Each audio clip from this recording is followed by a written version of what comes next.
ದಯವಿಟ್ಟು ಬಂದ್ ಮಾಡ್ರಿ.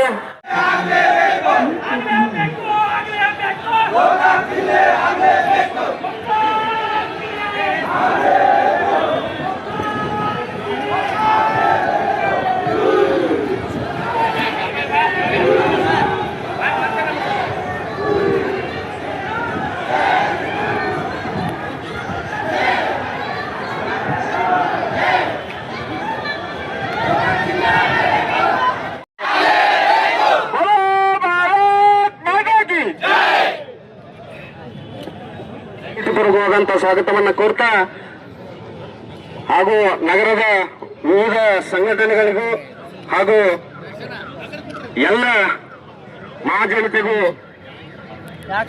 ಜಿಲ್ಲಾ ಹೋರಾಟ ಚಾಲನಾ ಸಮಿತಿಯ ಪರವಾಗಿ ತಮ್ಮೆಲ್ಲರನ್ನ ಪ್ರೀತಿಪೂರ್ವಕವಾಗಿ ಸ್ವಾಗತವನ್ನ ಕೋರ್ತಾ ಒಂದು ನಿರ್ಣಾಯಕ ಘಟ್ಟದಲ್ಲಿ ಅದು ಆ ಸಂದರ್ಭದಲ್ಲಿ ರಾಜಕೀಯ ಹಿತಾಸಕ್ತಿ ಮತ್ತು ಕೆಲವೊಂದು ರಾಜಕಾರಣಿಗಳ ವಿರೋಧದಿಂದ ಹಾಗೆ ಅದು ಪೆಂಡಿಂಗ್ ಹೋದ ಅದಕ್ಕೆ ಆ ಜಿಲ್ಲೆಯನ್ನ ಮಾಡ್ಕೋಬೇಕು ಅನ್ನುವಂತ ಹಠಕ್ಕೆ ಬಿಟ್ಟಂತ ಗೋಕಾಕ್ ಜನತೆ ನಿರಂತರವಾಗಿ ಹೋರಾಟವನ್ನ ಮಾಡ್ಕೊಂಡು ಬಂದಿತ್ತು ಇರುತ್ತದೆ. ಈಗ ಈ ಒಂದು ಹೋರಾಟವನ್ನ ಕುರಿತು